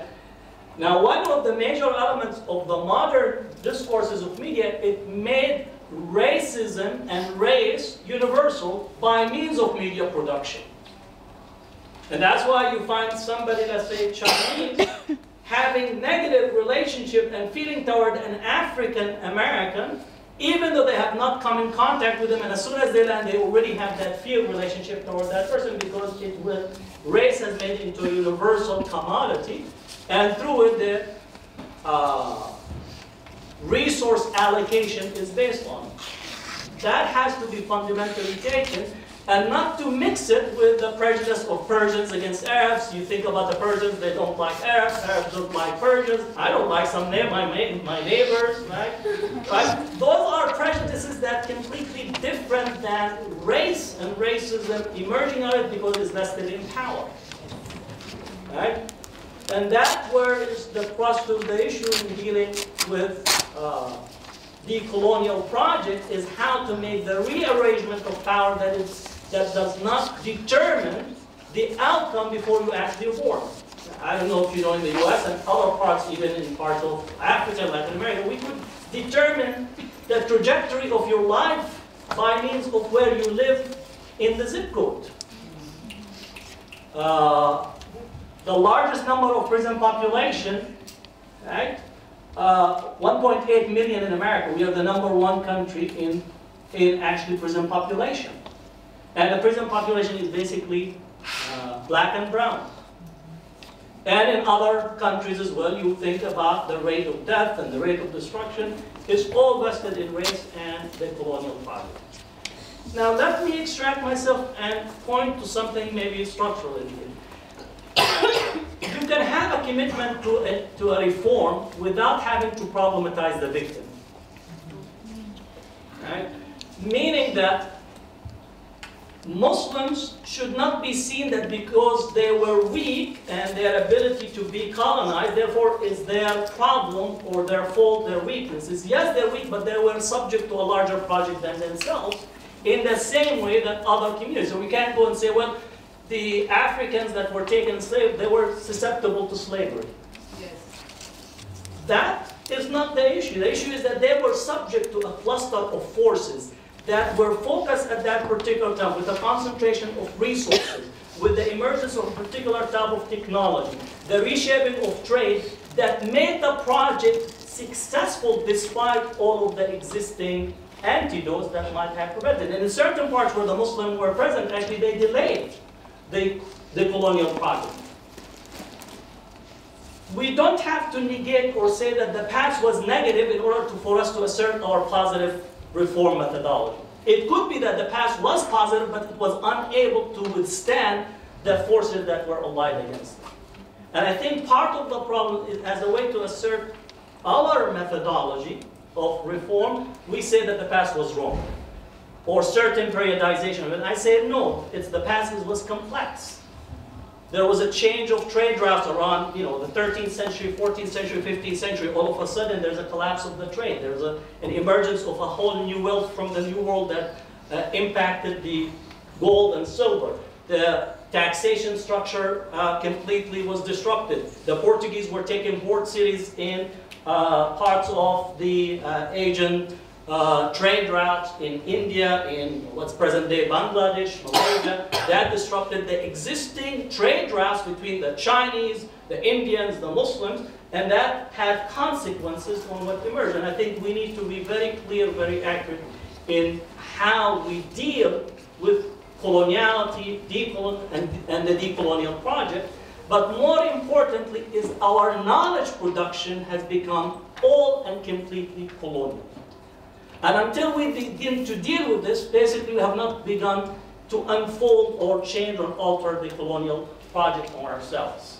And in this sense, I agree that the victim has to realize that it's in their power to begin to arrange themselves, but not on the basis of saying that the project itself did not have the impact. And I think Du Bois have wrote about it, many of the other theologians have written about it. But those have to be thought about in a simultaneous track, not one is actually privileged or placed at the top of the other, rather to understand that the colonial project has its own power, its own dynamics, its own structure, and then how to negate it and deal with it. There are at least three different notions: accommodation, right? Reacting in violence against it, or self-realization. And I think we assert that we need to have self-realization, but without accepting that it was our fault that somebody had put their foot over our head. Right? So in this sense, we have that fundamental difference in there.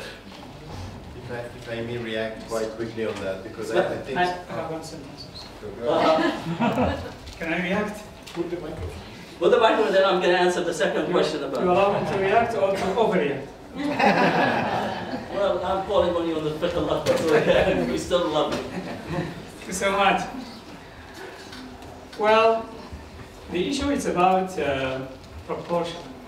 I think it's not about neglecting the problem of colonization and the effect and impact colonization today. I studied in the US, I studied American history, including African American history. I wrote a few papers on the Muslim slaves in the US who lived 200 years ago. I remember one of them, my papers were titled Slaves of Allah, Early African Muslims in America, including those who left memoirs and documents in Arabic, etc. But when I was working on this, I had another problem that I was constantly thinking about, which is very simple. My dad has slaves. He had slaves. My own dad. It's not 200 years ago. It's just 50 years ago.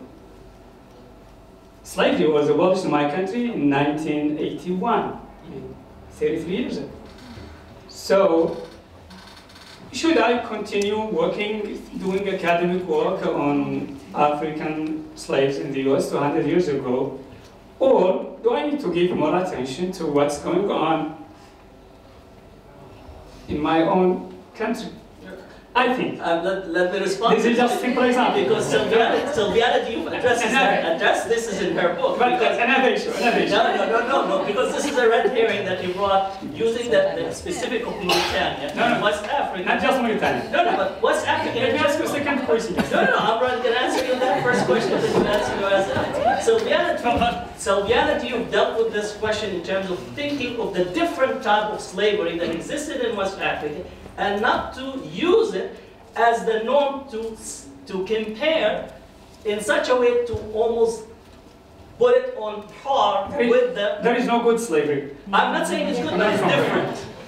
It's different. You did not have a structure of plantation that required the importation of a slave infrastructure to keep a modern economic productive project functioning, because the local population was committed genocide against it, and it also was seen as a security threat, and as such required for the mass importation of slaves. So the particular slave issue was... Well, Dr. Hatem, you and I believe in the verse of Quran من قتل نفسا بغير نفس وفساد في الأرض فكأنما قتل الناس جميعا. If you kill one person, it's like you kill all humanity. But if you enslave one, it's like you enslave. So if you're using that as if the Prophet himself had slaves. Okay. So what would be our argument against that?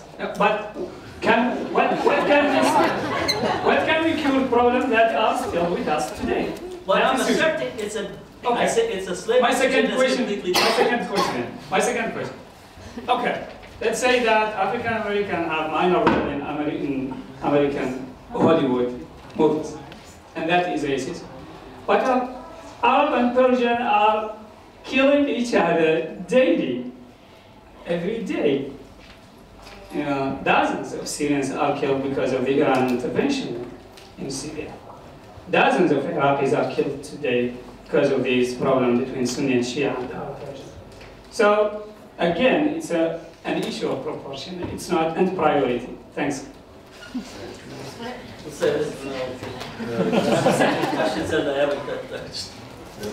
just about what you were saying, which I think it's a very important point that you are raising. It's not because we are dealing with victims that we have to problematize the victims by saying it's our fault in the past. And I agree with this, even though I think it's not mutually exclusive. I think we really, and I think this is the way that Ali was putting it, and this is the way we have to deal with it. I think that if we deal with our history from within, Muslim majority countries and the old tradition, we cannot deny the fact that there are things in the way we were dealing, and even in the relationship with the dominant, is just the way we were using our own resources, the reading of meant that there is something that happened within, which was opening the door with a structural domination that came. And I think that this is where we need this critical thinking. And we have to problematize the victims in many ways.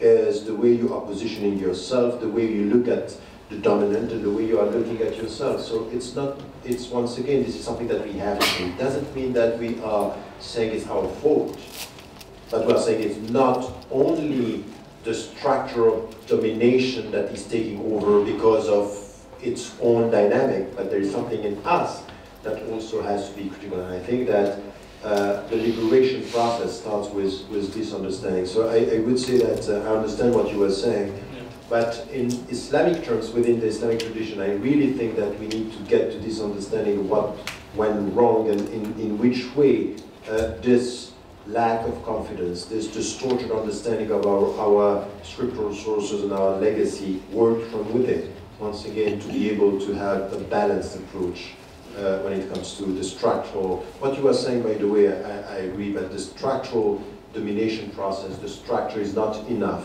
when you deal with the dominant. You also have to deal with the people, and even in anything which has to do with the black resistance. What I was responding specifically is to say that colonialism ended, and only the discussion about the various aspects of what is present in the Muslim majority countries, and using that framing of prejudice internally of almost downplay the centrality of the colonial discourse. We are all still living the colonial project. Economics is still determined by the colonial project. If you think of the genocide in Rwanda, it's a colonial project. How did the division between the Tutsi and the Hutu came to be without the Dutch? How the borders, speaking of Iraq, how the borders of Iraq, Sir Percy Cox had more to do with Iraq than me and you or any of the Iraqis. Because the map was actually agreed upon between the foreign minister of France, foreign minister of England, the Sykes-Picot agreement. They got together in the morning, drank coffee and croissant, and divided the map between them. And we're now living the boundaries, right, that are framed around us. So it is still living in here. We have not yet dealt with it. So I understand we need to have self-realization and look at ourselves and what went through in terms of that made it possible for the success of the colonial project. Indeed, but at the same time is to think of the array of forces that emerged at a critical juncture in history that continues to do today. Even if I critique myself from today till the end of the World Cup, just for a joke, still I will not be able to outdo the whole drone structure that is flying all over the Muslim world. I'm not going to be able to stop a targeted killing from taking place. I'm not going to stop being able to free some of the Muslim prisoners that are being taken. I'm not going to be able to stop the spying that is taking place on our community day in and day out, the mega data that is being collected on a daily basis. So we need to do our best. We could do our best, but your best has to understand that there is a colonial project that is still unfolding. And today that colonial project has been... Dr. Hatem, why didn't Khomeini and Saddam have coffee and check the borders? Excuse me, let me intervene here. That's what I say, you're coming back to answer the question. Just, I think it's an issue of clarification, okay? Because I think you're understanding the concept of colonialism in the very narrow sense of colonial administration. We're using a different term here. Hatem is using a term of colonial or coloniality to talk about more than just the present colonization. Internal, mind colonization, political economic colonization, spiritual colonization, etc. So I just want to intervene to clarify this, because sometimes we start discussing and sometimes we're discussing about using similar terms meaning completely different things, and then ending up in discussions that are going nowhere because the definition, the terminology, like you said the first day in this talk here, is not the same. So he's using a terminology here that is challenging your terminology, and you're using a terminology that's challenging his terminology. He's thinking of coloniality in a broader sense and in the continuities of that history to the present, okay? Second, decoloniality doesn't mean just criticizing outer structure. It means also, in the present, it's criticizing also inner structure, because we've all been touched by this, we've all been colonized by this, and we need to also observe how these structures have been reproduced by the people who have been colonized. So it's not denying this aspect, okay? So the fact that there is a critique to the hegemonic structure doesn't mean or doesn't take away from how those hegemonic structures produce a subjectivity, a mentality, a spirituality in the people who have been colonized that require also internal decolonization. So these are all things that are, I'm just saying because sometimes you can be discussing.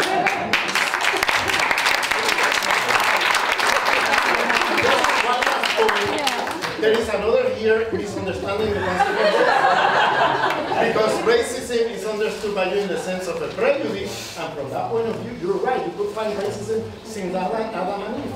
Okay? But racism, the ways it's used in the social science literature and in the movements who have been anti-colonial, etc., is putting the ingredient there that is not just a prejudice. It's institutional. It's structural. That means the state is involved. That means corporations are involved. That means, and so what happened is in the modern world after, from the late 15th century on, is that you have a logic of racism that becomes organizing principles of the political economy, etc. So depending what definition you use, you see, you could be saying one thing or the other. You see, so I just want to also clarify terminology here. Okay, so just not to go into a crazy discussion. Well, we have to go back to usul. The first thing is that first principle of usul is al-had. But anyway, so let me answer the second question about how not to be instrumentalized. And I think there has been a problem of intellectuals, but I have the term of embedded intellectuals. And the university increasingly produces these embedded intellectuals there, where their engagement becomes that they are really imperial functionaries, trying to solve the problem. You can see in the university structure right now, everybody is preoccupied with studying Islam. Because there is an imperial project that has unfolded, and therefore there's a whole host of engagement with the subject to solve imperial questions. There's a whole engagement of Muslims having relationship with the state because they think they want to be good Muslims. So that, Hamid Dabashi, the good Muslim, bad Muslim, is actually having its manifestation, whether you think of England, you think of France, you think of the United States, Canada, all this dynamics is being played. And I would say, looking back at history, some other communities they went through the same dynamic. For example, today, African Americans, when you have an FBI African American coming to your door, and increasingly you have a Muslim FBI agent coming and knocking on your door and says, "Salaam alaikum, can I talk to you?" And Muslims has to go, "Oh, ahlan wa sahlan, tell me about all this." Now, as soon as you allow him into your house, you're talking to a federal agent. So he said, "Did you meet Tariq Ramadan?" No, I didn't meet him. And all of a sudden, they have a picture that you actually met Tariq Ramadan, right? And now, the issue that you lied to federal agents, and that's a crime. So they constitute a grand jury. Now it's not the problem whether you met Tariq or not, it's actually you lied to a federal agent. That's what Barry Bond. There's no problem, but this problem is not in the relationship. For example, Barry Bond, who was the baseball player for the Giants, they came and asked him, "Did you use steroids?" He said, "I didn't." That's what he said. They constituted a grand jury against him for lying to a federal agent for the fact that he used steroids because they had other evidence that he used it. If he said, "I used it," there was no law in the books that prohibited the use of steroids. But he wanted to preserve, so his lie was the actually case that dragged him for almost 10 years in court because somebody wanted to register election votes at a time where the country was engaged in all kinds of shenanigans. So now you have a lie to a federal agent on whether you used or not. So what I'm saying is that you have individuals that are being instrumentalized into this security structure, and in the United States, in England, in France, every mosque have an informant that is sitting in there because they're trying to fight terrorism. He said, if you want to fight terrorism, that's nice. Meaning that all of the Muslims as a class are terrorists because you're sending informant to every mosque. And he's Muslim. In one place in Lodi, you had a person 3 years sitting in there trying to entrap a person. And for 3 years, he was just there, meeting and recording and taking care of all this dynamics as a result of trying to catch someone. So now, the structure in the United States has 14,000 informants, right? Muslims that are hired in this enterprise. So it becomes, how can you engage to intervene, right? Thinking that you're actually going to do good. For me, to do good is you have to understand where you are at, and what is the relationship that you have to the state, and what is the state project that is directed against you at that particular time. And then you have to take the ethical position and also be conscious of what you're undertaking, because the arrangement of the anti-terrorism project that is unfolding today, and I say there is an anti-terrorism industrial complex that have evolved, and therefore you don't want to be instrumentalized by it at this particular time, because the returns that you are trying to think that you could correct is recent, for the most part, is tangential. For the most part. The only thing you might get is an invite to the State Department iftar. That's the maximum. And most often, those who are invited actually are screened because they get 4 S's on their tickets that they are subject to extra security. I know individuals that have been to the White House, that have been to the State Department, and they're subject to secondary screening in the airport. Meaning that they have them come into the White House next to the president, but they still treat them as a prisoner when they cross and go to the airport. So we have to be conscious of this dynamics in order for us to be very clear not to become embedded intellectual or embedded Muslims and confuse our good Muslim behavior or adab with being instrumentalized in a whole project that is directed at really dealing with the Muslim community as a problem and as a class that is an enemy class vis-a-vis the United States or also in Europe, because the same projects are transnational. Thank you very much, Hatem. We have to finish. Is this short what you want to say? Yes, it's only a note mainly for the benefit of students who are coming here for maybe the first time. This kind of dialogue that is very much needed. I mean, it's very particular that it's happening here, very important. If you go outside, you see the Alhambra, you see Columbus and the Queen, and if you go right next door to the church next to the university, there is a statue of a Jesuit in the entrance. and it has an indigenous person right there. So they've been baptized. And it says down there, right below the statue, to San Francisco Javier for baptizing 1,200,000 souls in the Indies. So this, the Middle East and the Americas, the Muslim and the native, here, this place is calling for an interrogation and a set of intellectual reflections that link them and show their significance in a powerful way. And I think that that's part of what is happening here. Thank you, Nelson. That's a good note to finish, because we have to get out of the building. Otherwise, we'll be in prison here for the next 24 hours.